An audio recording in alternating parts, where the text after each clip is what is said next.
Mesdames, Messieurs, bonjour. Je me présente, Yvon Robert, président du CODEP 35 et entre autres responsable de la RSO pour la fédération. Et Jérôme Jérôme Latkiz était un adjoint en charge du développement. Alors, on l'a monté à quatre mains, pour ainsi dire, ce PowerPoint. Je rajouterai également Richard, parce qu'on a travaillé sur le dossier très souvent. On va changer complètement par rapport à la fête de tout à l'heure. On va regarder un peu ce qui se passe au niveau du plan national d'adaptation du sport au changement climatique. C'est quelque chose qui date un tout petit peu et qu'aujourd'hui, au niveau du ministère, nous oblige à avoir des résultats. Donc, qui dit résultat, dit obligation aussi pour nous tous de présenter quelque chose qui soit opérationnel assez rapidement. C'est pour cela que nous, OD, on a notre mot à dire et de relayer ça également auprès de nos clubs. Alors la première, cette présentation, on va essayer de tenir en 15 minutes. Pour que vous compreniez bien, on va dérouler un tout petit peu la chose et vous verrez qu'au fur et à mesure, c'est beaucoup plus clair avec d'où des objectifs que l'on a fixés à la fac et avec lesquels on a une certaine obligation. Alors la première des choses, c'est simplement la réplique, un copier-coller de ce que l'on a reçu de l'annexe du ministère, qui dit que les conséquences directes et indirectes du changement climatique sur le secteur du sport, sachez qu'il y a le PNASCC ailleurs aussi que le sport, s'accentue.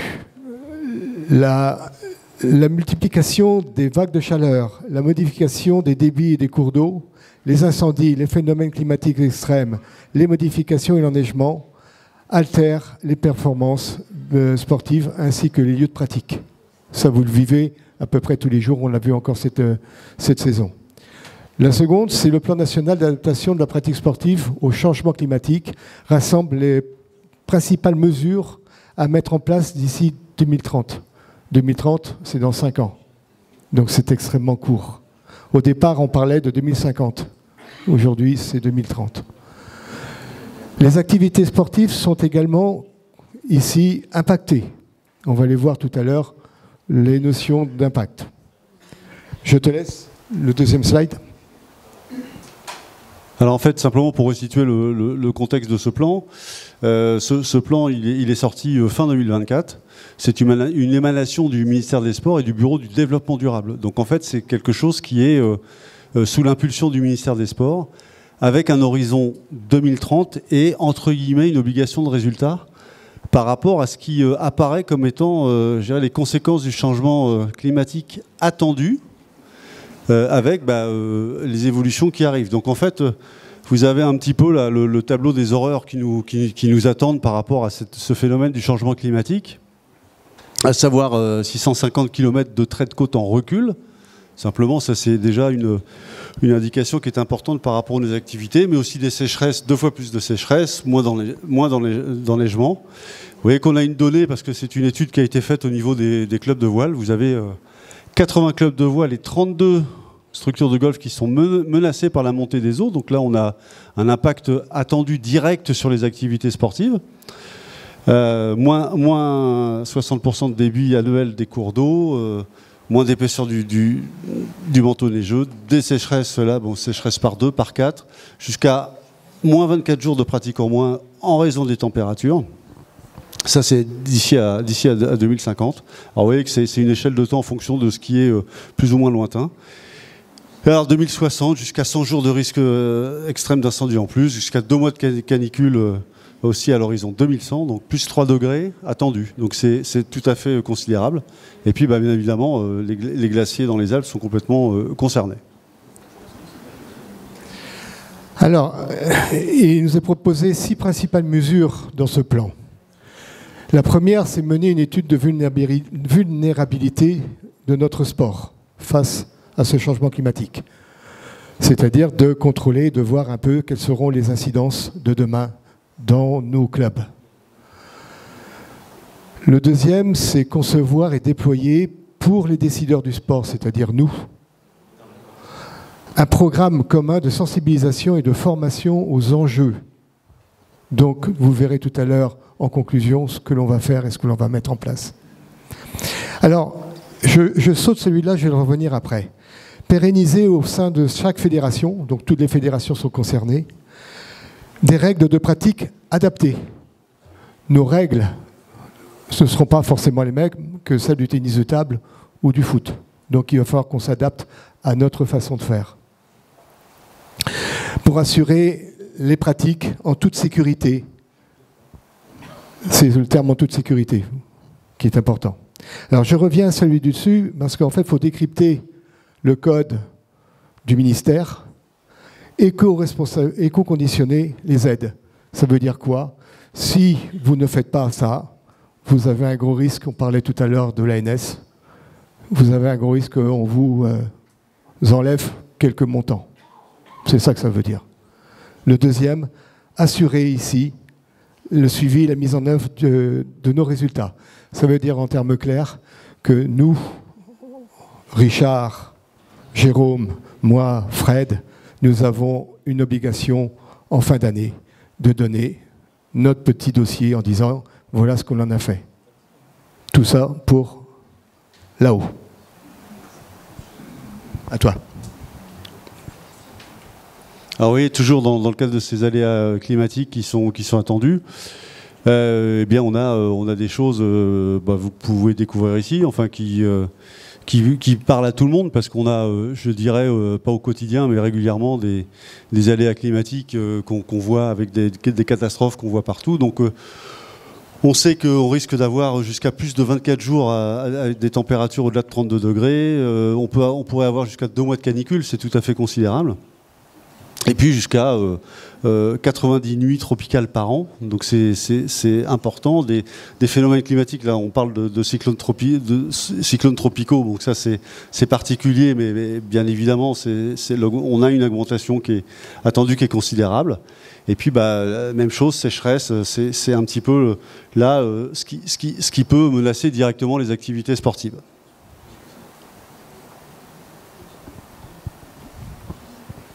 Alors, bien entendu, ici, les principaux impacts sur le sport, on va sans trop les lire. Sachez que vous l'aurez à cette présentation et en format natif. Comme ça, vous allez pouvoir aussi, dans vos clubs et chez vous, le lire tranquillement et pourquoi pas le développer auprès de vos clubs. Alors, dans les pratiques, c'est la santé et les performances sportives. Il faut savoir qu'au-delà de 32 degrés, on va avoir un problème pour pouvoir faire l'activité.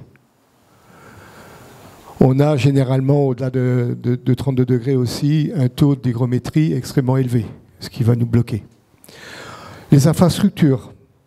C'est clair qu'aujourd'hui, toutes les structures, entre autres, que l'on peut retrouver, Omnisport, Sol Omnisport et tout cela, qui ont 10 ans d'âge, sont complètement obsolètes par rapport à ce qui va arriver demain.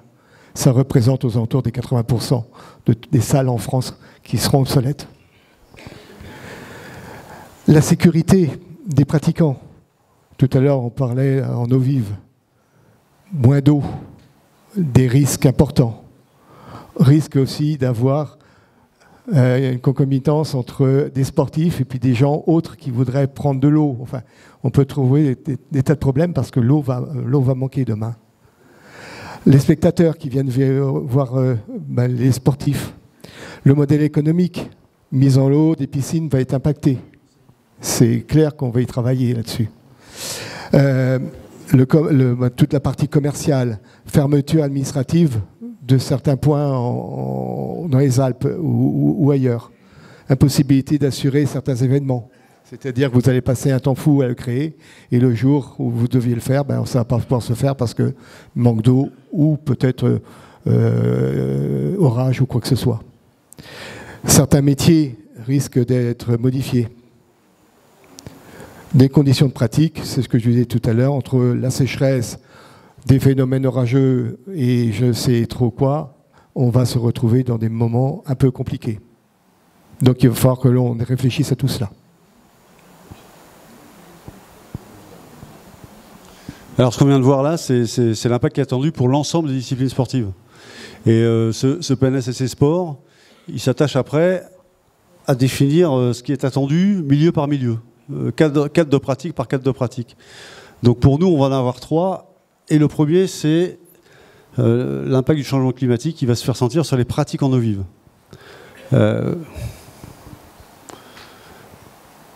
Donc bien évidemment, en ce qui concerne les pratiquants, on a toujours ce problème de chaleur, voilà, qui va impacter la pratique. Hein. Ça, c'est un risque réel et direct sur les pratiquants, puisque forte chaleur, canicule, vague de chaleur, et puis qui peut donc avoir un impact direct sur les pratiquants, mais également sur la qualité de l'eau. Ça, c'est un risque qui est tout à fait important, avec tout ce qui est développement des cyanobactéries, des maladies spécifiques comme la leptospirose. Et puis ensuite, dans les sites et conditions de pratique, Yvon a commencé à évoquer ça, c'est qu'à partir du moment où vous avez un cadre de pratique qui se restreint, parce que l'eau se restreint, voilà, bah forcément, vous mettez une pression d'usage dessus, qui peut être des pressions qui sont entre usagers qui partagent une activité, ou entre usagers qui se partagent la ressource. Donc ça crée forcément une tension sur le milieu. Donc ça fait partie des choses qui sont attendues avec le changement climatique. Et puis, bah, des sites ou des disciplines, ils peuvent être rendus plus dangereux à cause d'un manque d'eau, ou puisqu'on a des aléas climatiques qui sont de plus en plus soudains et puis qui peuvent être d'intensité très forte. Quand vous avez de fortes chutes d'eau, on sait que vous pouvez avoir des montées en eau, des cours d'eau extrêmement importantes. Donc vous avez, de par ce changement climatique, des phénomènes d'intensité qui peuvent impacter directement la pratique et les lieux de pratique. Alors, nous, la pratique en sport subaquatique, on est en plein dedans. Ce qu'il faut savoir, c'est que avec le PNACC, comme il y a une certaine forme d'urgence, le ministère a mis en place un comité directeur de spécialistes et également pour toute la France. Et le CNOSF a demandé à Fred si on pouvait en faire partie. On a été sélectionnés, nous, Fédération française des études des sports sous-marins. Il y a deux autres fédérations qui ont été sélectionnées aussi. C'est la fédération de ski. Et la troisième, c'était la fédération de handball. Pourquoi? Parce qu'en fait, nous, Fédération française d'études des sports sous-marins, on va s'occuper de tout ce qui va être eau, piscine, étang, torrent, enfin tout ce qu'on a besoin en eau. La fédération de ski, elle, ça va être la montagne. Et bien entendu, tout le milieu, campagne et autres. Et le hand, elle, ça va être plutôt toute la partie salle de sport, enfin tout ce qui va tourner. Donc on n'a pas été choisi pour rien, parce qu'en fait, et là-dedans, bien, on va aller dans différentes commissions pour essayer de défendre. Réfléchir d'abord à tout ça et essayer de défendre aussi notre chose pour demain. Entre autres, c'est très simple, hein, les piscines. Aujourd'hui, les piscines se font tous avec 1,20 m, 1,50 m de profondeur. Et quand demain, il va falloir que nous fassions du N1 là-dedans, ça va être compliqué pour nous. Donc, vous allez voir que très rapidement, il va falloir qu'on en discute de ce plan-là. Donc, nous, les pratiquants et les encadrants, c'est la santé, bien entendu, impactée pour les encadrants et pour les pratiquants. Manque d'eau ou des choses comme ça, on va avoir des problèmes. Les canicules, les vagues de chaleur, les périodes, notamment hors d'eau, les sites, appauvrissement des fonds marins, évolution de la biodiversité marine observable sur les différents sites de pratique. Je pense que vous êtes tous certainement, vous pouvez en parler parce qu'en fait c'est quelque chose qu'on peut vivre pour ainsi dire tous les jours. Des sites qui sont interdits pour des mesures de protection. Ça va nous arriver, à mon avis, très vite, pour la biodiversité, pour permettre à la faune et à la flore de s'adapter aux conséquences des changements climatiques. Donc on va être impacté forcément. La sécurité de la pratique aussi pour l'augmentation des fréquences. Intensité, soudaineté des phénomènes météorologiques extrêmes. On parlait tout à l'heure pour les pays ultramarins d'avoir des cyclones. Chez nous, ça peut être des orages violents. Ça peut, enfin, vous imaginez à peu près tout ce qu'il peut voir là-dessous. Et bien entendu, nos infrastructures. Je vous parlais tout à l'heure des piscines. On est là-dedans. Là aussi, le montée des eaux. C'est clair, vous avez vu tout à l'heure, 650 kilomètres de côtes qui sont perdus à chaque fois sous tout l'hiver. En Bretagne, on le voit bien. Il y a un gros impact aussi sur la Gironde. Elle est en rouge tout le long. Hein. Donc ça, c'est clair que la hausse de la mer, le retrait des côtes, on va forcément, nous, clubs, à un moment donné, être impactés. Il n'y a pas que la voile. On va être impactés, nous aussi. Il n'y a pas de raison. Donc il va falloir réfléchir à tout ça. Alors bien évidemment, autre cadre de pratique qui est concerné, c'est les pratiques sportives en piscine.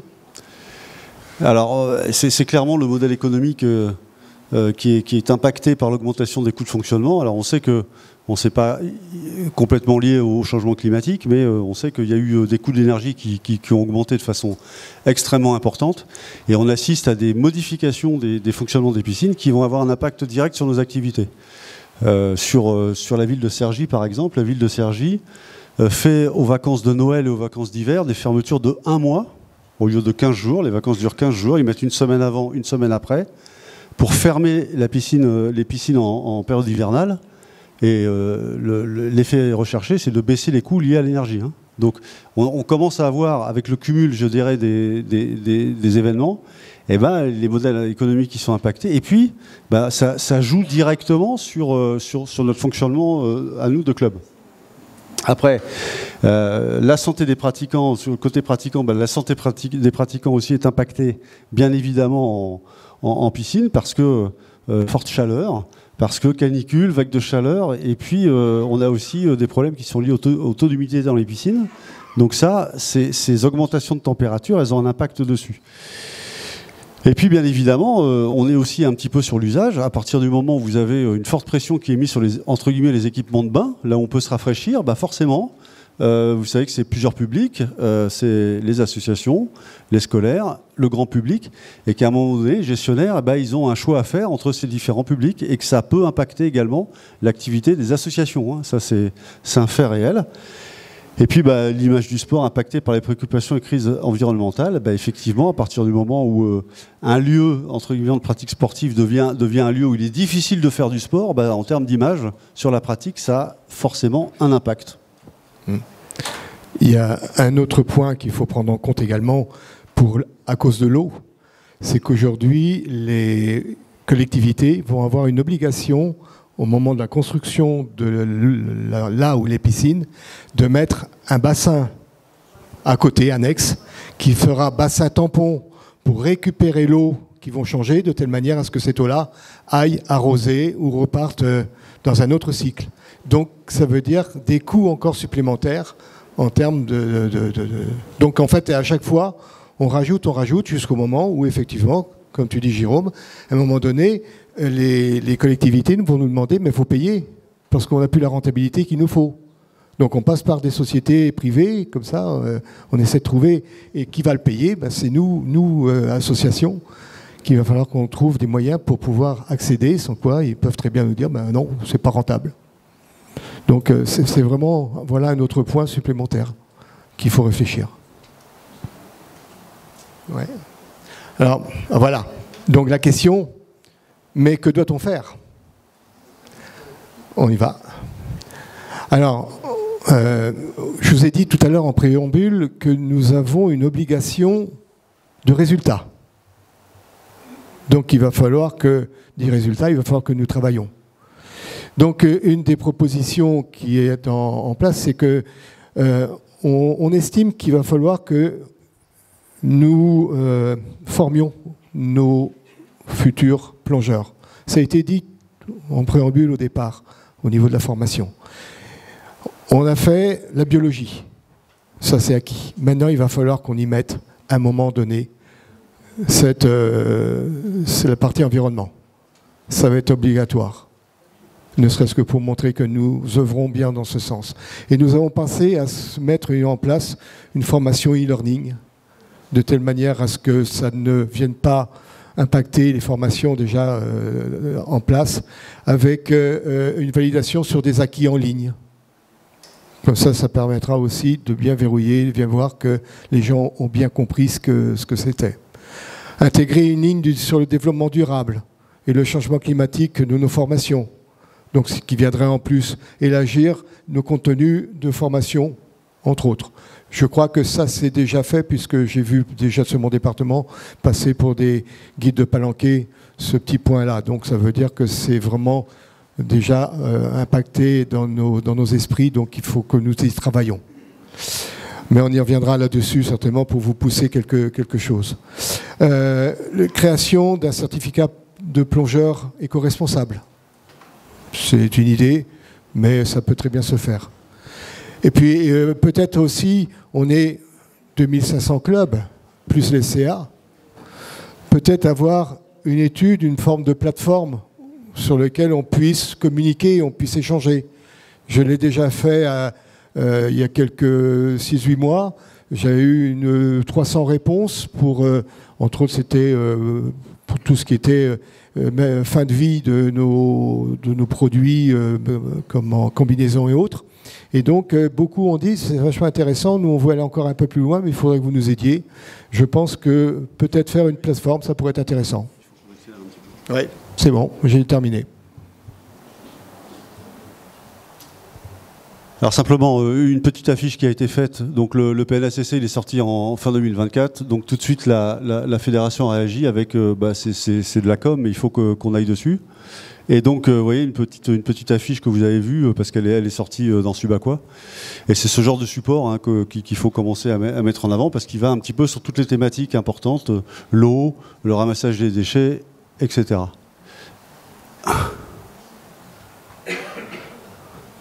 Je vais enchaîner. Ok. Alors ça, c'est une petite plaquette, une idée d'une petite plaquette qui reprend à peu près tous les thèmes qui sont. Enfin, ça mélange un peu des thèmes de comportement plongé et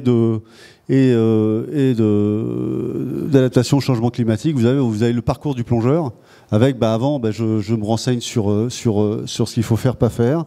Je privilégie le covoiturage. Je privilégie les transports, les circulations douces.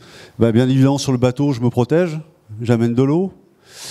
Et puis ça, c'est un petit volet qui a été imaginé en quatre parties. Donc ça, c'est le retour. Je jette mes déchets, je pratique un rinçage raisonné. On a un vrai problème avec la flotte, donc ça, il faut absolument qu'on joue dessus. Et puis je rince tout mon matériel en fin de stage. Ça, voilà. Si on peut avoir la diapo suivante. Et ça après, c'est la déclinaison d'un comportement en plongée. Et en fait, même chose, je navigue doucement à l'approche des sites de plongée. J'utilise les corps morts pour éviter le mouillage à l'encre. Et puis après, tout ça, c'est la déclinaison qu'on connaît de comportement en plongée, où on essaye de toucher à rien, d'être au-dessus de l'eau, de ne pas se mettre sur un surplomb, d'être à loin des tombants. Voilà la communication qu'on peut imaginer là-dessus. On a bientôt fini. La dernière, peut-être. Voilà. Désolé, on était un tout petit peu long. Vous avez des questions? Bon, c'est très bien. En tous les cas, je vous remercie. Oui. Est-ce qu'on a une connaissance de notre impact, notamment via les effets de serre, par rapport au voyage? Non. Non, il faut poser la question au fond là-bas. Mais forcément.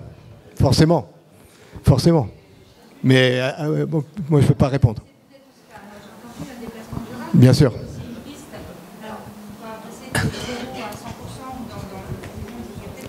Non, mais c'est clair. C'était sur le c'était la question sur les voyages, le CO2. C'est clair que c'est dedans. Nous, on a terminé.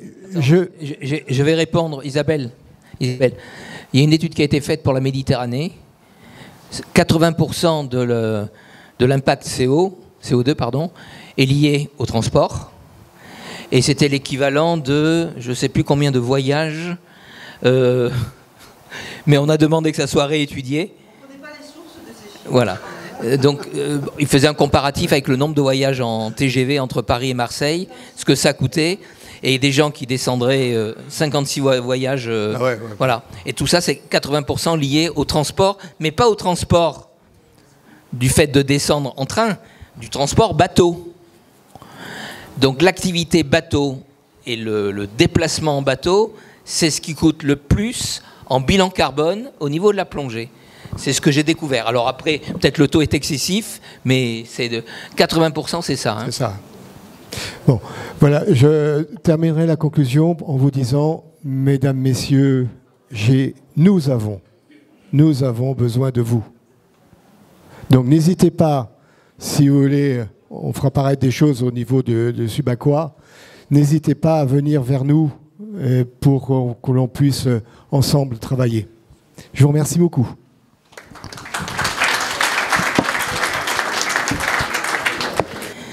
Alors je vous propose comme thème suivant le thème plongée, biodiversité et santé mentale.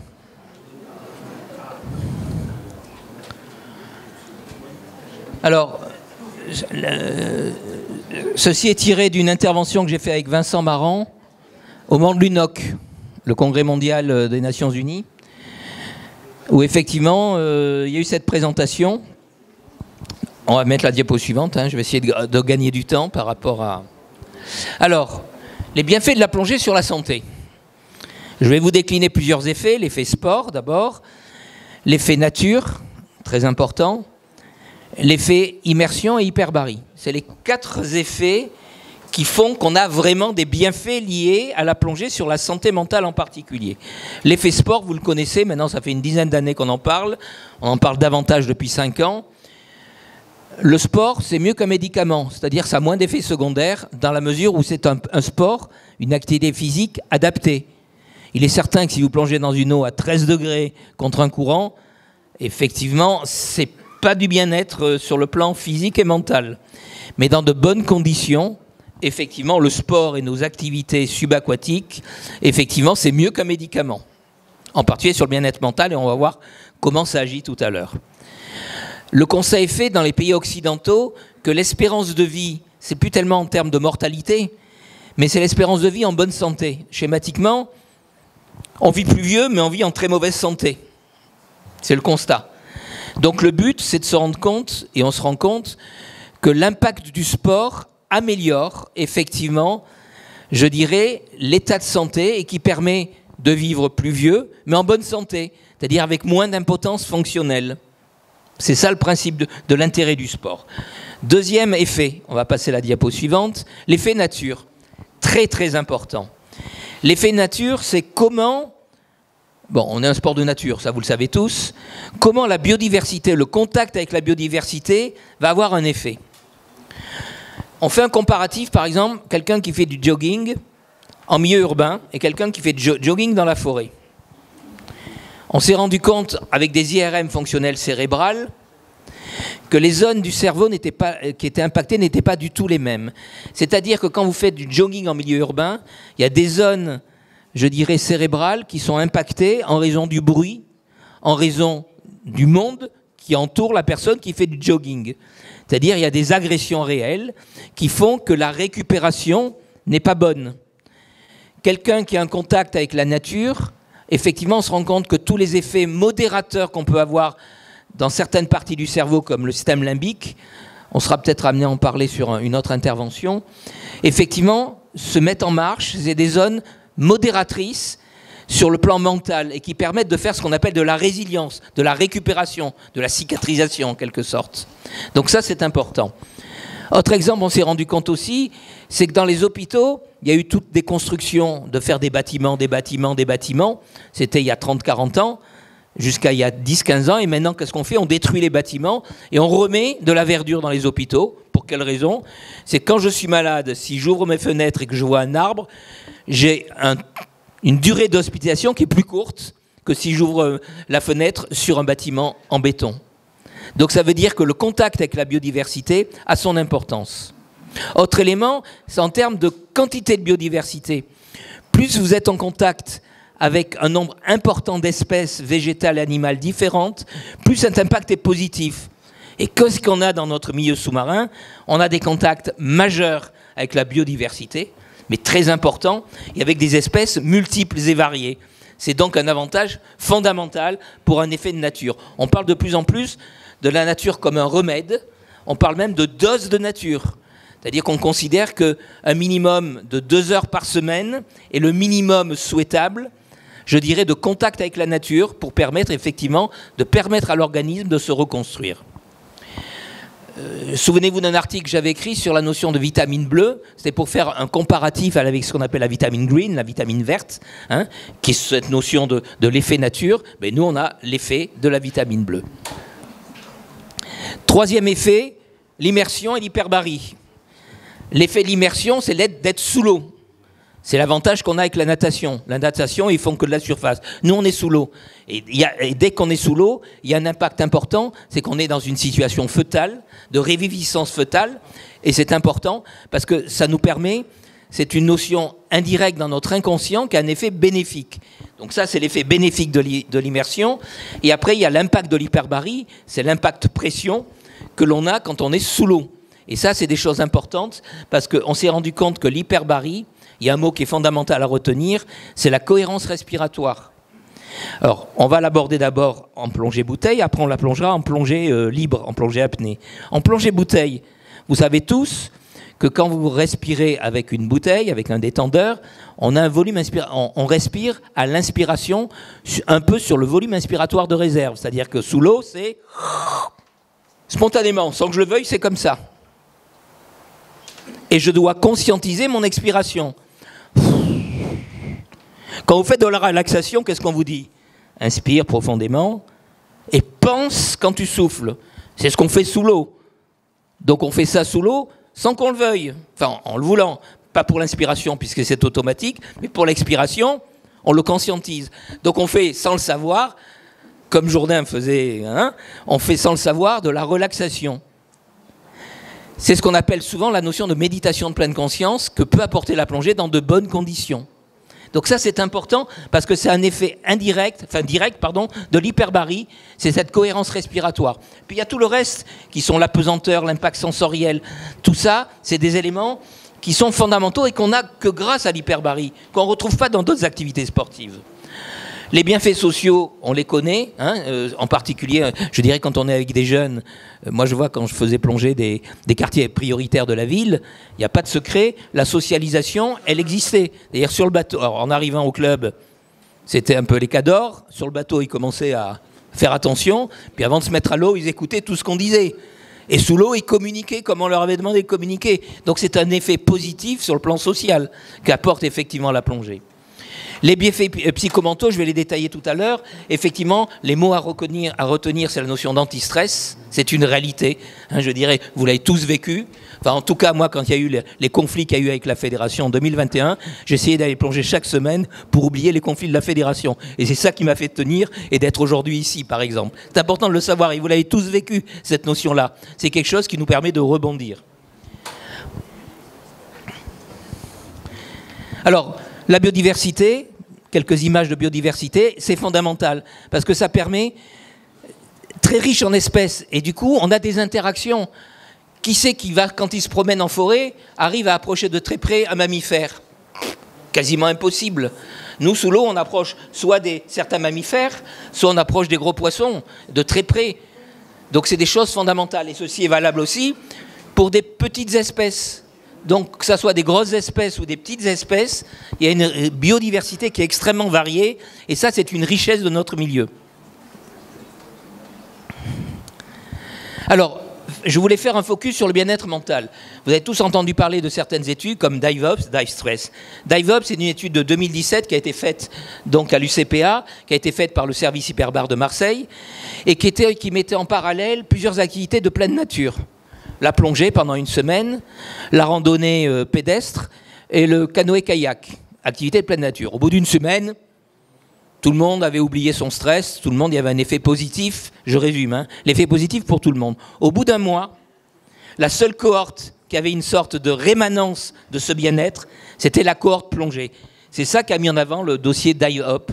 C'est-à-dire, et on le sent bien, c'est que le fait de plonger va permettre d'avoir une rémanence. On n'est pas seulement bien pendant 1 ou 2 jours, on est bien pendant plusieurs jours. Et ça, c'est une notion importante. La notion DiveStress est une étude qui a été faite en Guadeloupe sur les post-attentats de Paris. Il n'y a pas eu de vraie conclusion sur le plan scientifique, hein, si ce n'est qu'effectivement, il y avait un bienfait, mais il n'y a pas eu la vraie preuve scientifique comme on a eu avec le DiveOps. On parle de plus en plus du stress post-traumatique et de l'utilité de la plongée dans le stress post-traumatique. Récemment, avec Bernard Chicli, on était à Paris sur une grande, je dirais, journée qui avait été faite à la Sorbonne, qui avait été faite par le professeur Lotz, sur justement l'impact de la plongée dans les stress post-traumatiques. Donc c'est des choses dont on parle de plus en plus. One Health, c'est un projet dont je vais vous parler tout à l'heure, c'est un projet de la fédération, Une seule santé sous l'eau, c'est l'alliance de la biodiversité, de la plongée qui permettent une amélioration de la santé mentale. Je vais en parler dans quelques secondes. Donc, le focus sur le bien-être mental, c'est qu'on a vu l'inclusion du milieu aquatique, c'est le cocooning, c'est le bébé dans l'eau, tout à l'heure, que vous voyez tout à l'heure, c'est le bébé qui se retrouve dans le ventre maternel. Ça, c'est l'action immersion. Et puis, l'action hyperbarique, en particulier grâce à la cohérence respiratoire, elle permet d'avoir une action anti-stress. Pourquoi ? Parce que la cohérence respiratoire, comme dans la relaxation, comme dans la méditation, ça augmente le tonus parasympathique. Le parasympathique, c'est celui qui ralentit. Qui ralentit le système. C'est l'inverse de l'adrénaline. C'est ce qui permet de se réparer, de rebondir. Ça, c'est de se cicatriser. Et c'est important. Donc c'est ça qui permet la récupération, et d'où le mot qu'on utilise de plus en plus de plongée de pleine conscience. Alors, 2 exemples dont je voulais vous parler. Le projet européen qui a été qu'on a déposé en octobre dernier, qui est un projet européen qui s'appelle One Health, qui était les bienfaits de la plongée sur la santé mentale des jeunes. C'est un projet quand même où on a pu obtenir 120 000 € de la part de l'Europe, budget à 100%. Très gros dossier à remplir, qui a demandé un travail très important pour le déposer, qui se fait en coopération internationale européenne avec le DAN Europe, pour une partie d'études socio-épidémiologiques, et qui se fait aussi avec l'Université de Belgique, avec le professeur Tino Balestra, que beaucoup connaissent, qui est un professeur de physiologie dans le milieu extrême, et sur lesquels on va faire des tests je dirais de récupération et d'analyse, on va dire, du stress à travers les marqueurs salivaires du stress. Il y a des marqueurs salivaires du stress, et en les dosant avant, après la plongée, de voir les effets bénéfiques de la plongée. La fédération réutilise le mot étude et sports sous-marins. On est vraiment dans cette notion-là. Donc ça, c'est un élément important qui va nous mener jusqu'à 2027. Le deuxième dossier, c'est que j'étais membre de jury de thèse d'un doctorat de sciences de gestion sur les bienfaits de la plongée pour la récupération du stress au travail. En 2 mots, les gens qui plongent régulièrement font moins d'arrêts de travail. Ils arrivent à mieux gérer les stress de la vie familiale et les stress, je dirais, du travail. Et c'est important parce que la personne a mis 5 ans pour faire sa thèse. Moi, c'était quand j'étais déjà président de région, j'avais travaillé avec elle, et elle a continué à travailler.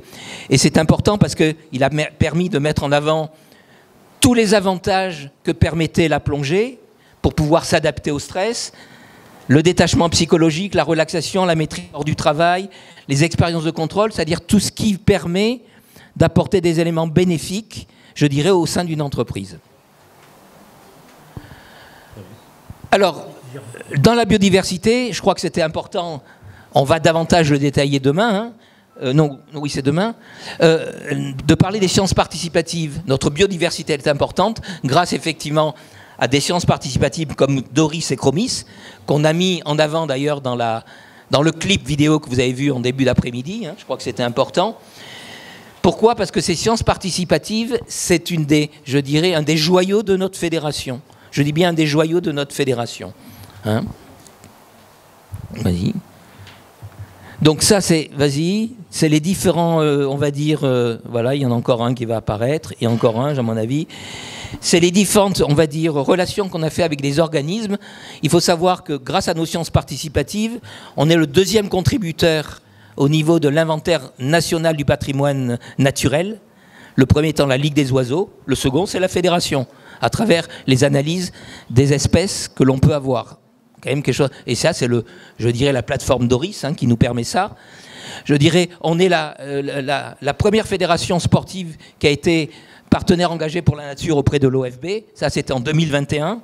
Là, on est en train de finaliser le dossier pour être ambassadeur en tant que programme engagé, je dirais, pour la nature. C'est quand même des choses qui sont notre qualité.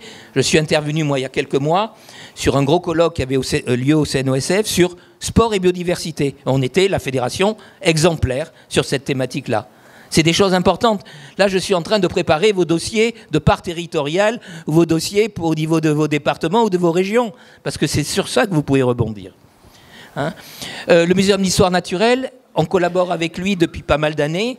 C'est lui en particulier qui nous permet, c'est lui qui gère en particulier Patrinat, et on a une convention avec Patrinat que j'ai re-signée il y a quelques mois, hein, qui nous permet de voir dans le domaine des espèces invasives les observations que l'on peut être amené, et là Chromis apporte beaucoup d'éléments positifs.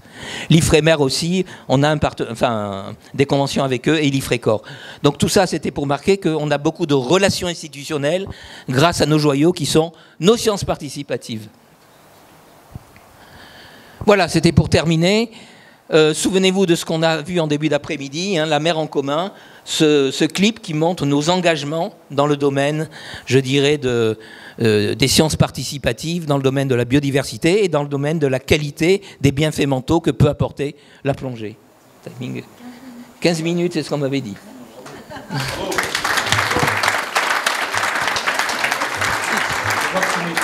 Eh bien, on va enchaîner sur Chromis.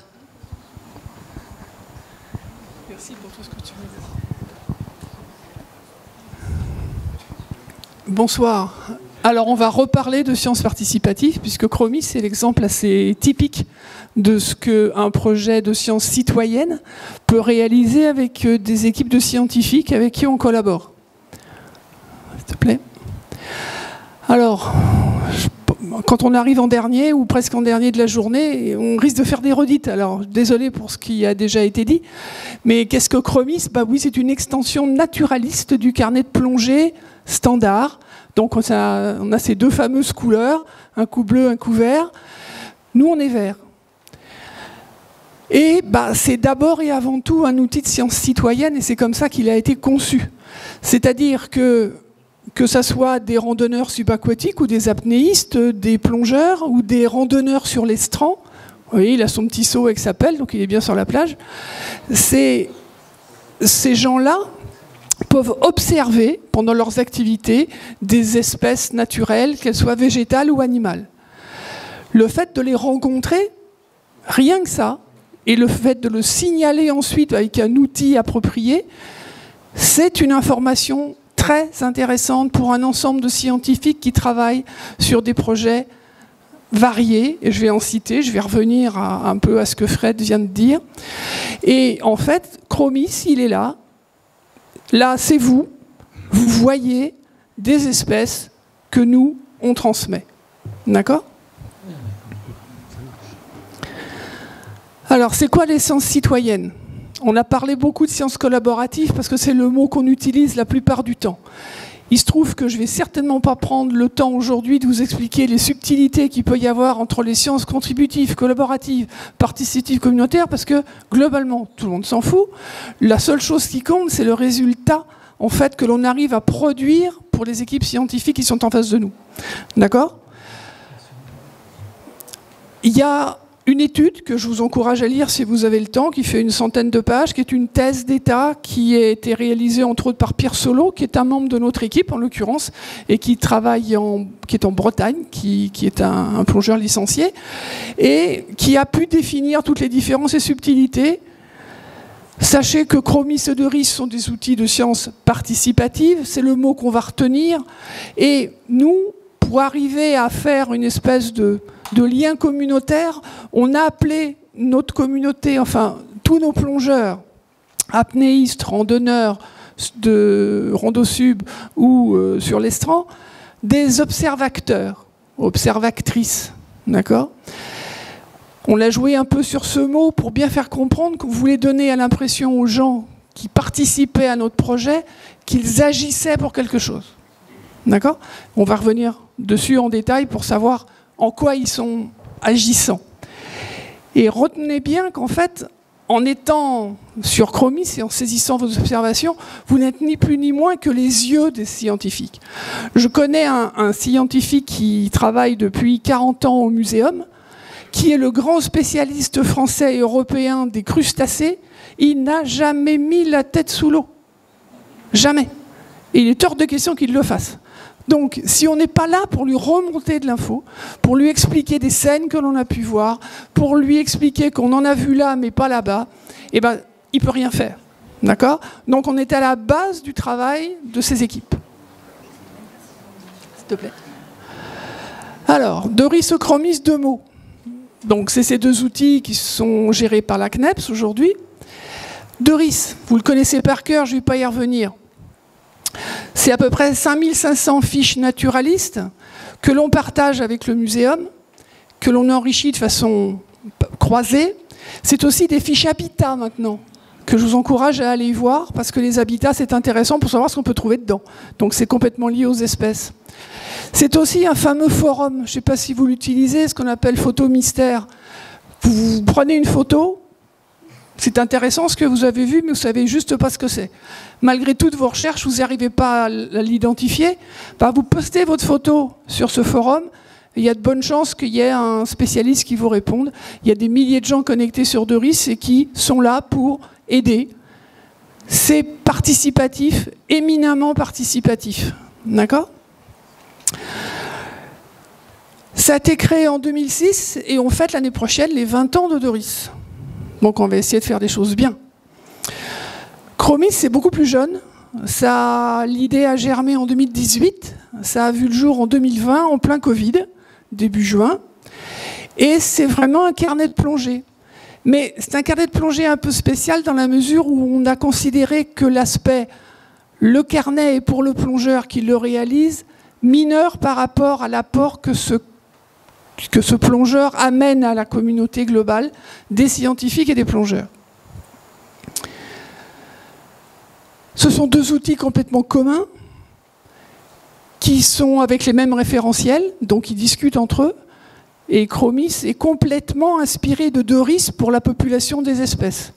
À 90%, puisqu'on a rajouté des espèces dans Chromis qui ne sont pas dans Doris, dans la mesure où Doris ne s'intéresse qu'aux eaux françaises. Et Chromis, vous allez voir avec les statistiques, bah, il est partout, puisqu'on a aujourd'hui des plongées dans 82 pays différents. Donc, on en a tenu compte, on a rajouté des espèces qui ne sont pas en eau française et qui vous permettent d'aller faire des observations intéressantes en mer Rouge, par exemple, hein, qui ne sont pas eau française, pas couverts par Doris, mais couverts par Chromis. Par contre, ce n'est pas du tout les mêmes technologies parce qu'ils sont avec les technologies de leurs artères, je dirais, de leur âge. La technologie de Doris commence à être très ancienne. Ils ont un projet de refonte parce qu'ils savent très bien qu'ils ne peuvent plus continuer à tourner très bien avec ce qu'ils ont dans les mains, mais ça coûte cher. Quant à Chromis, lui, il est dans les technologies de la Fédé de l'époque. Hein. On était bon élève, on a été créé en même temps que le nouveau site, que les sites de commission, que les outils comme la boutique, comme le forum, comme Handisup, etc. Et on est strictement sur la même base, la même techno, les mêmes prestataires. Donc, on est entièrement intégré à la politique des systèmes d'information de la Fédé, puisqu'on est au milieu, on est complètement dedans. Hein, la base de données qu'on utilise, c'est la même que ce que vous utilisez pour beaucoup d'autres outils. Et ce sont, comme je l'ai déjà dit, des outils collaboratifs. Ça veut dire que, par exemple, quand vous créez un nouveau site dans Chromis ou dans le carnet, ce n'est pas pour vous, c'est pour tout le monde. Donc, vous vous appliquez, vous essayez de faire les choses bien, vous ne mettez pas la Bretagne en Atlantique Nord-Ouest, vous ne faites pas trop de fautes d'orthographe. Alors je sais bien que je suis derrière pour administrer et corriger, mais des fois c'est un peu tard. Vous créez un site breton, vous le mettez en Atlantique Nord-Ouest. Nous, les espèces qu'on vous propose en observation, c'est celles de l'Atlantique Nord-Ouest, c'est-à-dire Saint-Pierre-et-Miquelon. D'accord ? C'est pas parce que c'est au nord-ouest de la France que c'est au nord-ouest de l'Atlantique. D'accord ? Donc, ça fait 3450 fois que je le répète, mais j'en ai encore eu 4 hier. Hein. Bon, donc, ça a du mal à rentrer. Merci. Alors, les objectifs de Chromis, c'était d'offrir un carnet. Bon, on a bien compris. On a été un peu ambitieux là-dessus. On a voulu que ça soit aussi un moyen de donner du sens à nos plongées. Alors, il y a plein de moyens de donner du sens à ces plongées. Faire de la formation, s'occuper d'enfants, s'occuper de plongeurs avec un handicap. Mais il y a quand même 97 ou 18% de nos plongées qui sont des plongées d'explos dans lesquelles on tourne. D'accord ? Et on regarde. Bon, nous, on a pensé à ces plongées-là, on s'est dit, Quand même, les gens qui sont sous l'eau, ils ont une position éminemment particulière et favorisée. Ils voient des choses que plein d'autres gens ne peuvent pas voir. Bon, pourquoi ils ne le racontent pas? Et c'est ça qu'on vous demande, en fait, d'essayer de raconter votre plongée en cochant, en listant ce que vous avez vu. Bon, encore une fois, ce n'est pas pour nous. Moi, je suis content de savoir que vous avez vu un requin blanc, mais les scientifiques, eux, à qui on va exporter ces données, sont hyper preneurs. D'accord ? On a voulu aussi apporter une contribution significative à l'inventaire national du patrimoine naturel que Fred a déjà cité à l'instant. C'est un organisme qui existe depuis pas mal de décennies, qui fonctionne bien. Et c'est un travail assez décourageant pour eux, puisqu'ils n'auront jamais fini d'inventorier le patrimoine naturel avant qu'il ne disparaisse. Bon, ils le savent, mais c'est pour eux hyper important d'arriver à en savoir le plus possible et surtout de savoir comment il évolue. Donc à ce titre-là, effectivement, les espèces invasives, qu'on appelle maintenant plutôt espèces exotiques envahissantes, sont très suivies, très pistées. On va voir tout à l'heure quels sont nos partenaires avec qui on peut le faire. On travaille par exemple sur un sujet avec l'Ifremer qui n'a plus grand-chose à voir avec la biodiversité, mais qui a un intérêt évident vis-à-vis de cette biodiversité. C'est l'Ifremer. Si l'Ifremer est partenaire avec nous, c'est parce qu'ils nous ont demandé de leur fournir le maximum d'informations sur les engins de pêche abandonnés, les filets flottants et dérivants, les hameçons qui traînent et qui continuent de pêcher. Bon, on a des centaines d'observations qu'on leur remonte. Le but pour eux, c'est de construire des engins de pêche qui soient biodégradables ou qui résistent moins longtemps à traîner dans l'eau et donc à moins pêcher des pêches, des prises secondaires et des prises involontaires. Ils commencent à produire des résultats et on continue de leur fournir des données. D'accord ?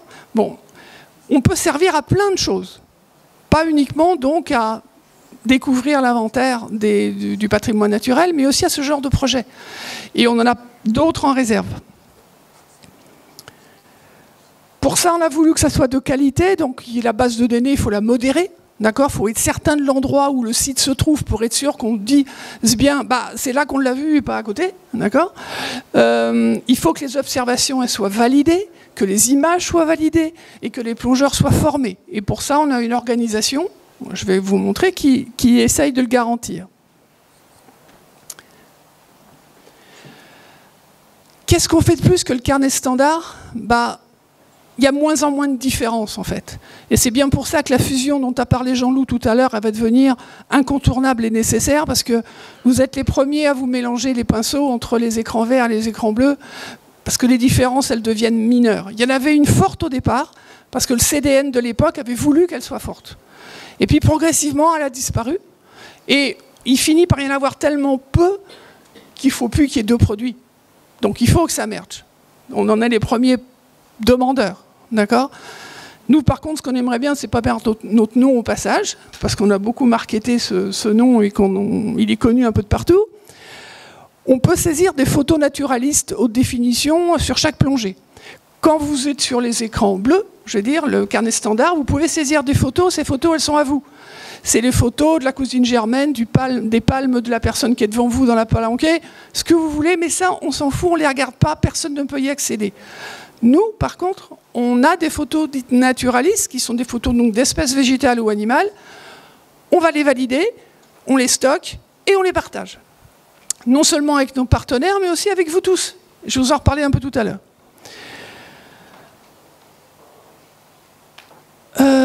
On a donc une validation de ces photos.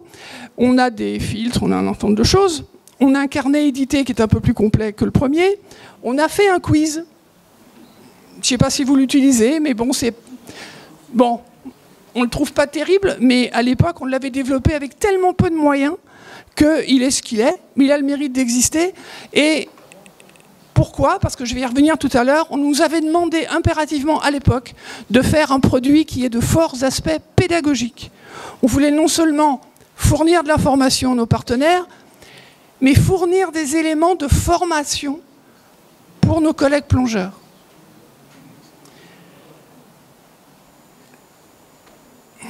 Alors, voilà l'organisation de Chromis. Il y a 43 personnes aujourd'hui qui travaillent pour Chromis.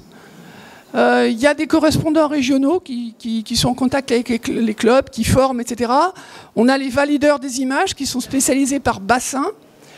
On a des administrateurs, enfin malheureusement un seul pour l'instant, qui va s'occuper de la gestion de la base et du développement du produit et de son évolution, qui donc travaille aujourd'hui beaucoup avec Florent, à qui je passe environ 2 heures par jour actuellement pour lui expliquer comment ça marche. Et puis, il y a un chargé de mission à la tête de tout ça qui coordonne l'ensemble. Voilà nos partenaires, je ne vais pas en reparler parce que tu en as déjà beaucoup discuté. Je voulais juste faire un focus là-dessus. Ce sont ce qu'on appelle les réseaux aliens. Il en existe pas mal en France. On est partenaire de 5 d'entre eux. En Corse, qui est plus ancien, le réseau Grand Ouest pour les côtes bretonnes et ligériennes, le réseau Alien Occitanie et la Normandie. Et il y en a un qui est en cours de création, on le crée actuellement, à propos de l'eau douce.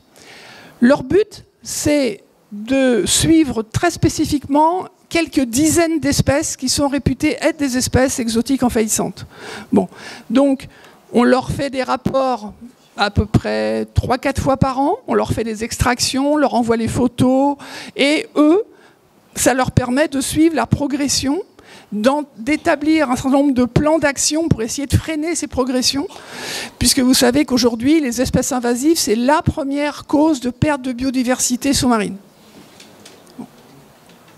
Je vais aussi mentionner Ramoge, qui est un projet européen qui est entre l'Italie, Monaco et la France, et qui suit un certain nombre d'espèces patrimoniales et invasives sur la côte méditerranéenne. Alors, si vous voulez utiliser les résultats de Chromis, il y a un des aspects qui est intéressant pour vous, c'est ce qu'on appelle les posters de Chromis, qui sont disponibles sur un cloud accessible via le site web de la commission bio. Et ce sont des fiches de travail ou des posters, ça dépend de leur taille, qui vous permettent en fait de partager et préparer vos sorties ou vos stages avec vos stagiaires et vos plongeurs, de façon à leur montrer à l'avance qu'est-ce qu'il y a de trouvable sur la région, sur le site où vous allez. Et c'est extrêmement pratique d'un point de vue pédagogique pour leur imprimer ce genre de reconnaissance dans les yeux. Surtout bon pour des débutants. Alors, quelques mots sur les photos de Chromis. Aujourd'hui, on a à peu près 26 500 photos, je répète, validées. C'est-à-dire qu'on est à peu près sûr de l'identification de l'espèce qu'il y a dessus. D'accord ? Elle concerne environ 3300 espèces différentes et elles sont à votre disposition. C'est-à-dire qu'elles ne sont pas là uniquement pour faire plaisir à nos partenaires. On leur envoie, bien évidemment. J'ai envoyé là cette année à peu près 1 millier d'images au muséum, que vous allez retrouver sur les sites du muséum parce qu'il manque d'images pour illustrer leur propre base de données. D'accord ? Comme ils n'y vont pas sous l'eau, il faut bien qu'on y aille pour eux. Et si l'usage que vous voulez en faire est pédagogique ou scientifique, c'est open bar. Vous vous servez. D'accord ? Pour cela, s'il te plaît, vous avez un filtre multicritères qui est disponible sur Chromis. Vous avez autant de critères qu'il est nécessaire d'en avoir. Et ça vous donne un résultat qui est ça, une page qui défile avec toutes les photos, un certain nombre d'informations. Vous faites un clic droit sur les photos, vous l'avez pleine page. Vous faites un clic gauche, vous la téléchargez. Elles sont open. D'accord ? La seule chose qu'on vous demande, c'est de ne pas effacer le copyright. Sinon là, on n'est pas content. Donc, utilisez-les. C'est vraiment une banque de données. De la même façon que vous pouvez utiliser les photos de Doris, Chromis, c'est pour le même usage. OK ? Alors, qu'est-ce qu'on fait de beau là-dedans, nous ? On administre les sites. Alors, pour Chromis et pour le carnet, parce que c'est strictement la même base avec les mêmes données. Hein. Il n'y a pas d'écart. Une raison de plus de ne pas en faire. On administre les espèces, les paramètres qui existent à l'intérieur du produit, les fameuses images, ça demande un peu de boulot. On fait un certain nombre de requêtes, etc. On publie des stats. J'envoie au CDN, à quelques membres du CDN, des stats trimestriels pour qu'ils suivent l'évolution. Bon, et puis, on essaye de faire de la com, c'est beaucoup dire, mais de la mise au courant. Donc, il y a des docs qui existent, qui sont téléchargeables, des tutos sur la chaîne YouTube de la CNEPS. Vous avez des newsletters, vous avez des mensuels, des posts Facebook sur une page dédiée, un petit concours, le trophée annuel qui vous permet de gagner un abonnement à Subaqua, en l'occurrence. La dernière fois, c'était le 250 millième plongée. Qui c'est qui l'avait fait? Et puis, on répond à vos questions. Les fameux aspects pédagogiques que j'ai déjà mentionnés. Bon, c'était une demande qui nous avait vraiment été fortement faite, rabâchée même par le CDN il y a en 2018, 2019. Et voilà ce que ça a conduit à mettre en place. On a une liaison omniprésente dans le produit vers les fiches de risque. Donc à chaque fois qu'il y a une photo d'une espèce, vous cliquez dessus, vous arrivez sur la fiche. D'accord? Donc si vous voulez de l'information, vous l'avez directement. En plus, vous pouvez accéder aux fiches du muséum, quand elles existent, ce qui est la plupart du temps vrai. On a mis des images partout, parce qu'on est convaincu que plus on voit une espèce en image, plus elle s'imprime sur votre rétine et plus vous pourrez la reconnaître sous l'eau. Ok? On a créé aussi des pictos qu'on lit aux images et qui vous permettent de savoir ce que ces espèces ont de spécifique. Par exemple, on en a pour les espèces en danger, ou pour les espèces protégées, les espèces invasives, celles qui sont suivies par des programmes. Donc il y en a une douzaine comme ça, et elles accompagnent chaque espèce. Et puis on vous a mis des liens sur des pages d'explication qui vous donnent plus d'infos sur les embranchements, les habitats. Alors les embranchements, je précise, c'est ce qu'on appelle malheureusement dans le produit famille d'espèces. Or, bon... c'est pas bon, mais c'est plutôt un embranchement. Et les habitats, qui est aussi important à observer.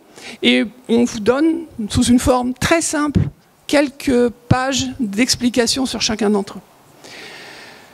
Et puis il y a ce fameux quiz. Donc tout ça, le but, c'était de faire que vous, plongeurs, et vos plongeurs, puissent devenir un petit peu plus compétents et capables de reconnaître des espèces, de les identifier, de savoir les montrer. Parce qu'in fine, c'est bien pour sa connaissance personnelle, mais ce qui est bien quand on connaît des espèces, c'est de savoir dire à quelqu'un, regarde ça, ce que c'est, et où tu peux le trouver, et comment il se comporte. Ok? Alors, nos fameux observateurs, observatrices, qu'est-ce qu'ils ont fait de beau à cette date? Alors les chiffres sont un peu différents. On dit, tiens Jean-Loup, parce qu'ils sont d'hier, il n'y a pas de temps. Il y a quelques mois. Ouais, mais on va très vite en ce moment. Vous allez voir la courbe que je vais vous montrer. L'accélération des saisies pendant l'été a été impressionnante. C'est très bien. Donc aujourd'hui, on a 7600 sites. Malheureusement, on a 600 doublons en plus. Des doublons quand ce n'est pas des septuplons, parce que c'est le record. On a 7 fois le même. Avant de créer un site, vérifiez qu'il est déjà pas dedans, quoi. Ça aussi, c'est d'un point de vue collaboratif assez nécessaire. Dans 82 pays, il y en a quand même 4060 en France. Il commence à devenir difficile de créer des sites de plongée fréquentés, très fréquentés, parce que bien sûr, tout le monde a ses propres sites, qu'on ne communique pas forcément, mais les sites pratiqués, il n'y en a plus beaucoup de créés jour après jour maintenant. C'est surtout des sites à l'étranger qui viennent. On a 5640 espèces, un peu plus que dans Doris, parce qu'on a donc fait ce je vous ai expliqué sur la mer Rouge, mais on n'a pas que là. On a créé des espèces qui existent aux Açores ou aux Canaries, qui ne sont pas des eaux françaises, mais avec des espèces intéressantes, et vous êtes nombreux à les plonger là-bas. 149 000 plongées à peu près à cette date, 7300 sites. Il y en a donc 300 encore qui n'ont pas eu de visite. On approche des 10 000 carnets, je pense qu'on les atteindra début octobre, parce que au rythme où ça s'ouvre actuellement, ça devrait aller vite. 277 000 observations, bon, je ne vais pas rentrer dans le détail. L'activité est éminemment saisonnière, évidemment, c'est à l'été qu'il y en a le plus, mais vous allez voir qu'elle est quand même croissante. Là, vous avez les plongées par trimestre et ici les observations par trimestre. D'accord? Bon, vous voyez bien que cet été, il s'est passé quelque chose. C'est qu'on s'y est un peu plus mis, il y a eu plus de monde, les inscriptions, les ouvertures de carnet ont été plus nombreuses, à un rythme plus soutenu.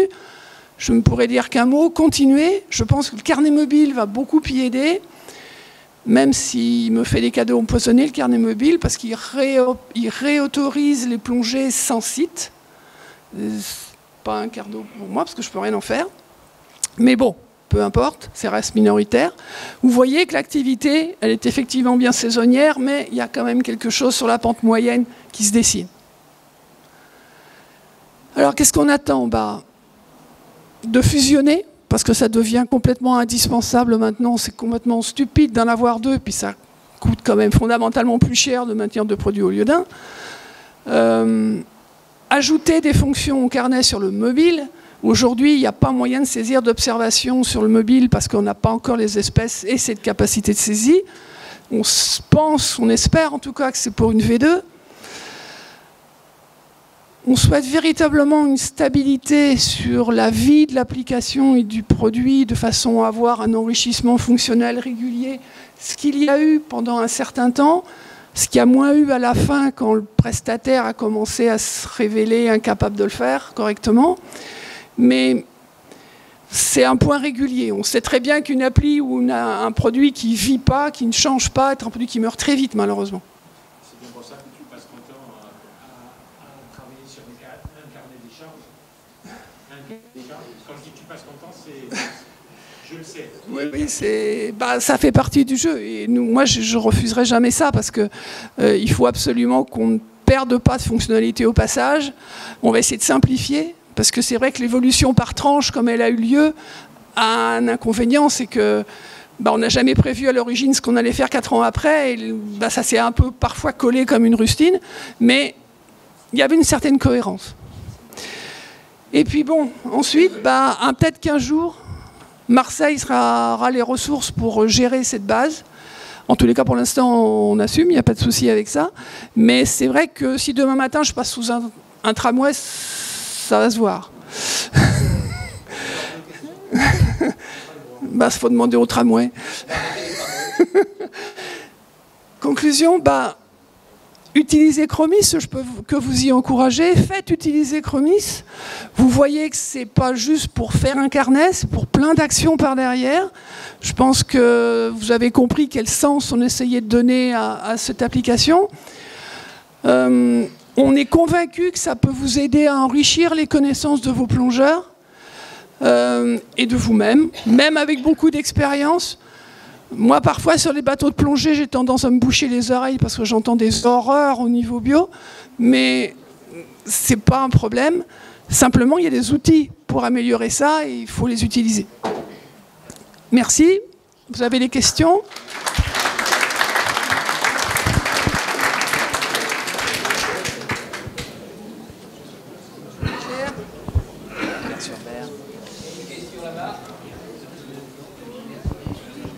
Non, j'y vais.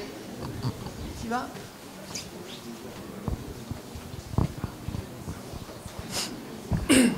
Est-ce qu'on peut envisager un accès à des non-licenciés? C'est déjà ouvert. Oui. Oui, c'est pas du tout. Alors, c'est une partie d'ailleurs de la réponse qui n'a pas été donnée tout à l'heure au sujet du fait que dans l'APS, le logo de l'APS, il n'y avait pas le logo de la Fédé. C'est parce qu'en fait, c'est pas restreint aux licenciés. C'est ouvert à tout le monde. Aujourd'hui, je crois que c'est entre 15 et 20% de non-licenciés, il me semble. Donc, il y a quand même des... Je vais donner un exemple. Le dernier rappel que j'ai eu, de message que j'ai reçu il y a quelques semaines, de gens qui voulaient s'inscrire à Chromis parce qu'ils veulent l'utiliser sur un aspect professionnel. Ce sont tous les gardiens du parc national des Agriates en Corse. Ils disaient, nous on plonge, on n'est pas licenciés, puis on n'a pas l'intention de l'être, mais votre produit il est super, on aimerait bien l'utiliser pour noter. Ils le font. Voilà, ils sont ouverts un compte et puis ils rentrent leur plongée et leurs observations. Et moi je leur extrais par derrière et ils en font des travaux spécifiques. C'est ce que je voulais te demander. Oui, si moi je suis à disposition des gens pour ouvrir. Alors j'aurais une demande très spécifique à te faire, donc pour le conseil départemental du Var. Ouais. Parce qu'en fait, on est lié par convention et on assure une veille sur les sites de plongée.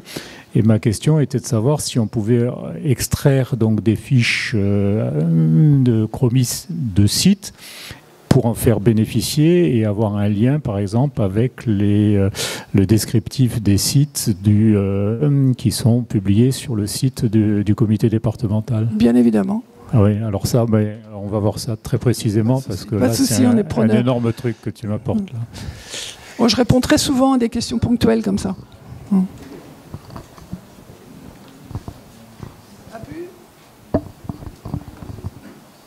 Qui c'est le dernier?